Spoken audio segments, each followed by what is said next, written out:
Hello, and welcome to the Comics and More podcast. I'm Dave Ferraro from Comics and More. And I'm Patrick Markfort from Articulate Nerd. This week on the Comics and More podcast, we're going to be taking a look at Carla McNeil's comic Finder. Finder is a comic that's been going since, I think, 1996.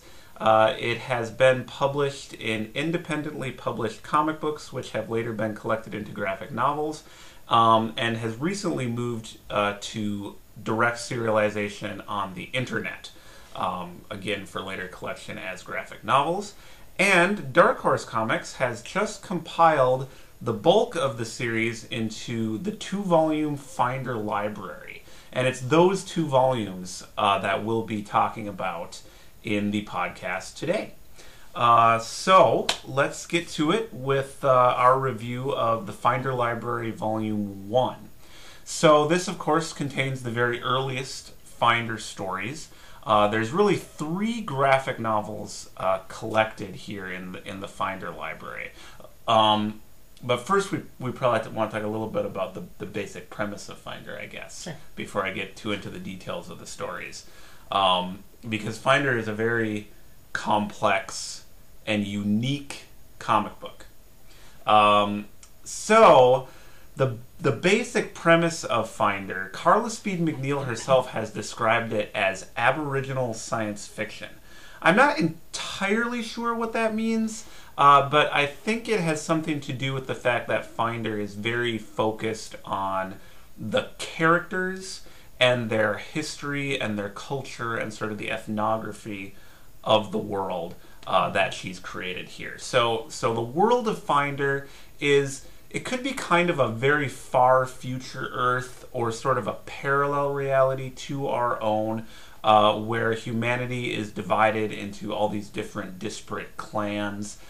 Very complex world building is going on here. The ostensible protagonist of the story is this kind of swarthy, frequently shirtless character named Jaeger, who is part of a clan called the Askians. He is the finder of the title. And a finder, again, it's kind of a complex concept like many things in the comic book Finder, but it essentially means he's a tracker, a part of a class of people who are good at tracking and things like that. But it has a spiritual dimension to it. There's a lot going on. So he's ostensibly the protagonist of the series, although he sometimes is the main character in these stories. He sometimes makes just a cameo appearance. But again, he's kind of the lens through which things are usually filtered, or the focal point around which plot elements revolve. So that's essentially kind of the premise of the series. There's 2 elements that I think really characterize Finder, and that is, as I said before, it's complex world building. So it's all elements of this world that Carla McNeil has created are very intricately thought through, from the history to the fashions to the culture to the sexual practices of the people in these different clans. And then the second characteristic is that the stories are really character focused. They're not about, Jaeger's not out to save the world. It's not like an epic science fiction adventure. It's really about these characters living their lives against the backdrop of this rich tapestry that Carla McNeil has imagined. So it's really, really interesting book. So that's kind of where we're at. That's kind of the basic premise of Finder. 3 graphic novels collected in the Finder Library Volume 1. This is the cover to that. I'm pretty sure these covers are brand new artwork. The comics themselves are in black and white, and the original covers to the comic books and previous collections are in the back in color, so that's terrific. So the very first Finder graphic novel is Sin Eater.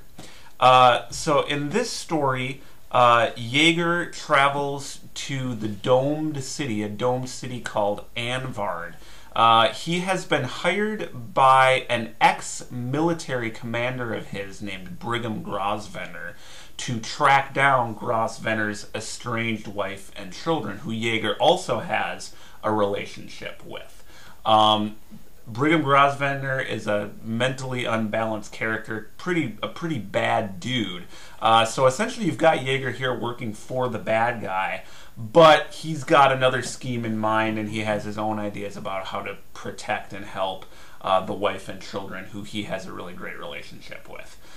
So that's essentially kind of the story of Sin Eater, the first graphic novel. It's a really dense, complex story to start out with.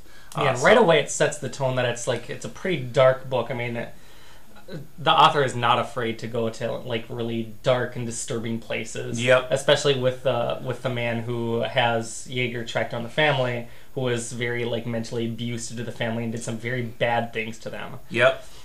It deals with abuse and a lot of complex themes are going on here. The next story that's collected in this first volume is quite different. It's called King of the Cats. And this involves a group of individuals known as the Naima, which are essentially cat people, like human-cat hybrids. There's all these animal hybrids in the world of Finder. And Jaeger, again, he's out of Anvar now. He travels to another domed city. This one is kind of like a city-sized amusement park, kind of like a Disney World on steroids kind of situation. And outside of the city, Jaeger encounters this clan of Naima, the Naima are all female, and they are in the process of choosing a new king because their male king has just died. And that's a whole complex process. And then inside the city, Jaeger encounters people from his own Askian clan, which resemble, I would say, like Native American culture in a lot of ways. It's not a complete analog, but that's probably the best real-world equivalent to Jaeger's people. So we see more of Jaeger's people for the first time in King of the Cats, and they're trying to broker a peace with the Naima. And then the first volume ends with one of the most acclaimed stories from Finder's run, the graphic novel Talisman, which is very, very different than the first two stories. And it's really about, the main character is one of the children from the first story. And it actually follows her a little later into her life even, as she grows older. And it's essentially about reading and books, and how books can become important talismans and objects, even independent of the stories they contain, for children. And it's really a love letter, I think, to reading, and I think it'll really hit home with people who have that love for books, as Carla Speed McNeil obviously does. So Talisman is an interesting kind of way to close out this first volume. Mm-hmm. So those are kind of the stories contained in the Finder Library Volume 1, which I greatly enjoyed. You know, this is the first time I've read Finder, now that Dark Horse has finally compiled it all together, so it's now really easy to get your hands on. I'd wanted to read it for a while. The first story, I do think she sort of, her reach exceeded her grasp a little bit. You know, as we said, there's a lot going on. It's a very complex story. Sin Eater, the first story in the volume, with Jaeger being hired by Grosvenor to track down his family. At times, I admired it more than I actually enjoyed it. I think part of that is, you know, Carla Speed McNeil having to take some time to come into her own as a writer and kind of gain a little bit more control over the theme she's working with. And also, probably some of it's on me as a reader, because Finder it's quite different than a lot of comics. You kind of have to learn how to read it. It is more of a literary, I would say, comic. You know, all the stories are in the form of graphic novels. It's a very densely written work. Very dense. Lots of themes going on. So it really emulates like a really good fantasy or science fiction novel, more than you know, your typical genre comic. There's really a lot going on here, so you've really got to slow down and pay attention. And especially in that first graphic novel that introduces the world, there's just so much there. Yeah. It can be a little overwhelming. Yeah. I mean, at one point, I kind of felt like it's such a fully imagined world. I mean, down to the details of the fashions that the characters. I mean, just every aspect of this world is thought through by Carla Speed McNeil. And it's not as though all of that stuff is explained in the body of the comics themselves, but a lot of it is explained in the extensive footnotes, which are also one of the key features of Finder. So in the back of the book, you have all these footnotes explaining, you know, if you see a character carrying a particular weapon or using a particular kind of medicine, you'll have a little footnote on that, you know, how that fits into this world and the whole history of this cultural signifier. And it's just really, you know, it's. I don't want to make it sound like it's just like bogged down, because it isn't, because the stories themselves are about the people, right? But because those footnotes are there, and because everything is so well thought through, you get the sense that these people are living in a real world. It's a very immersive reading experience. It's not a difficult one, but it does take some more time. And I don't think you have to read the footnotes. Did you read the footnotes? I did not read the footnotes. That's good. I'm glad you didn't, because I think that'll make for a more interesting perspective. Because there were even plot points, especially in King of the Cats, the conclusion of King of the Cats, that I might not have understood if not for the footnotes. But I think the comics are designed so that you don't have to read them. And in fact, the introduction suggests that you read it the first time without reading the footnotes. So I forget where I was going about the footnotes. That's all right. There's a lot of footnotes. There's a lot of footnotes. I started with a point and I lost it. Much like I think Carla Speed McNeil does in Sin Eater. I think she loses track of her story a little bit, which I think was my point. So Sin Eater, I think, got away from me a little bit. My favorite story in this one was actually King of the Cats. Because I felt like Jaeger was outdoors a little bit. It opened up the story a little bit more. I really liked learning about the Naima and how their society worked, especially when I read the footnotes. And I got the whole, you know, kind of concept. So that was probably my favorite story in the volume. I think we're kind of opposites here, because Sin Eater, I think, was my favorite in the entire run. Oh, here. really? And yeah, I think the King of the Cats was my least favorite. Okay. So well, there we go. I don't know. They're very different stories, but I don't know. I kind of liked how, I don't know. I guess did you enjoy Finder overall?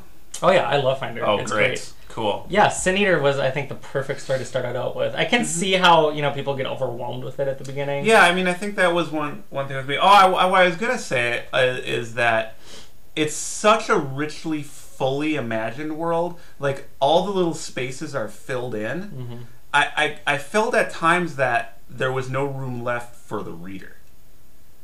Which, I know that's kind of a weird criticism, but I did have that sense in some of the more densely packed stories, particularly the first one, right? Like, all the work isn't done for you because, you know, especially if you don't read the footnotes and everything, a lot is left open.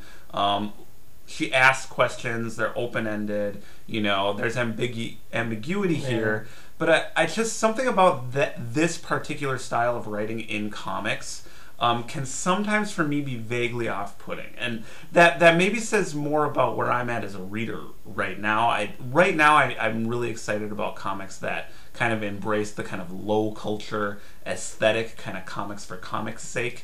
Like, for me, like, Johnny Ryan would be like kind of one of the best examples of cartooning, and this ain't that, right? Like, this is literary, you know, very detailed oriented work. Which is not a bad thing, but I think sometimes for me, I was like, there was just a lot. It was just a little too almost suffocating, just in that first story. But maybe again, I hadn't really learned to read it yet. I mean, like you said, it's very fully realized. I mean, she really builds this world, but I think it makes for a really immersive experience. Oh, where for you can sure. really get lost in it. And I mean, there's still room for interpretation in there. I don't know, especially no, with there the it is. characters you have to read I into mean, I them. didn't explain that